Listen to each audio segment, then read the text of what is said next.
नमस्कार, मैं मंसूर सर अपने यूट्यूब चैनल में आपका स्वागत करता हूं। आज हम 8वीं कक्षा में जो दूसरी इकाई दी हुई है उसमें 9वीं कविता नहीं कुछ इससे बढ़कर इसका अध्ययन करेंगे। कुछ पंक्तियां हम पहले पढ़ते हैं। प्रसव वेदना सह जब जननी हृदय स्वप्न निज मूर्त बनाकर स्तनदान दे उसे पालती, पग पग नव शिशु पर नौछावर नहीं प्रार्थना इससे सुंदर। इन पंक्तियों का भावार्थ हम जानने की कोशिश करेंगे। प्रस्तुत गीत कवि सुमंत्रानंदन पंत द्वारा रचित है। उपरोक्त पद्य की पंक्तियों में कवि ने माता की महिमा का प्रदर्शित किया है। कवि कहते हैं कि जननी अर्थात माता अपने शिशु के लिए अनेक स्वप्न संजोती है। प्रसव की प्रचंड पीड़ा को सहकर वह अपने हृदय स्वप्न को साकार करती है। अपने स्तनपान के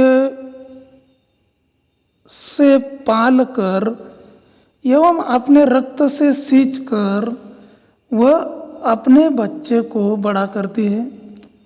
वह पग पग अपने शिशु पर वारी जाती है और अपने संतान के लिए वह पूरी तरह समर्पित होती है। संसार में इससे सुंदर प्रार्थना अर्चना और कोई नहीं। अंततः माता ही प्रथम पूजनीय है। अगली पंक्तियां है। शीत ताप में जूझ प्रकृति से बहा स्वेद भू रज कर उर्वर शस्य श्यामला बना धरा को, जब भंडार कृषक देते भर नहीं प्रार्थना इससे बढ़कर। इनका भावार्थ हम देखेंगे।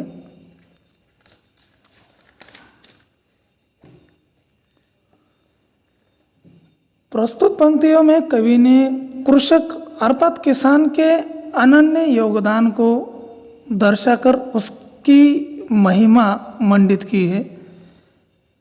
कवि कहते हैं कि तपती धूप हो या कड़ाके की ठंड, किसान निरंतर प्रकृति से जूझता है।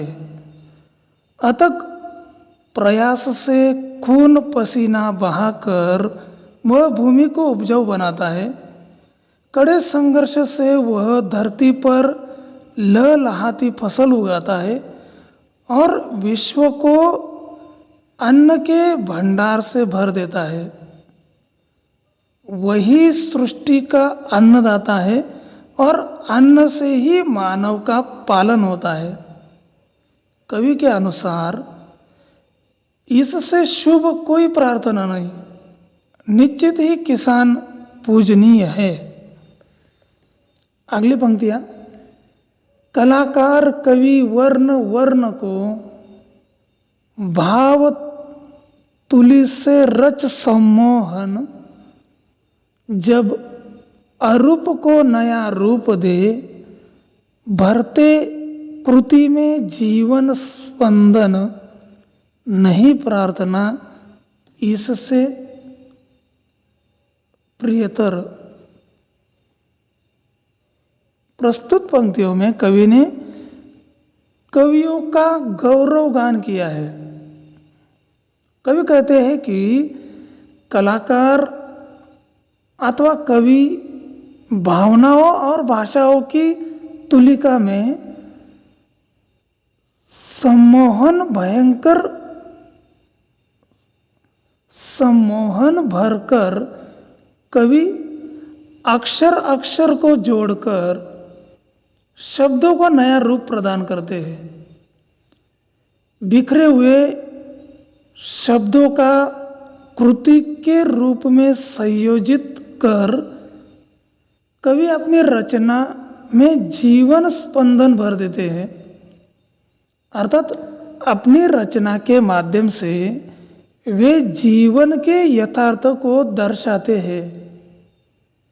कवि के अनुसार कवियों की काव्य रचना ही एक प्रार्थना है, उनसे प्रिय कोई प्रार्थना नहीं। अगली पंक्तियां। सत्यनिष्ठ जन भू प्रेमी जब मानव जीवन के मंगल हित कर देते उत्सर्ग प्राण निज, भू रज को कर शोनित रंजित, नहीं प्रार्थना इससे बढ़कर। प्रस्तुत पंक्तियों में कवि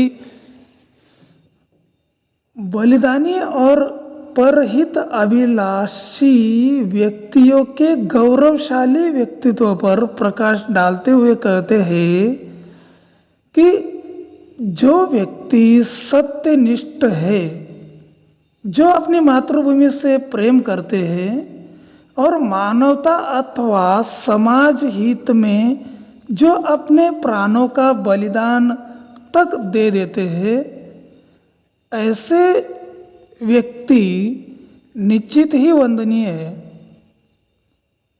जैसे एक सैनिक मातृभूमि की रक्षा के लिए धर्मधरा को अपने रक्त से रंजित कर देता है, उससे बढ़कर कोई प्रार्थना हो ही नहीं सकती।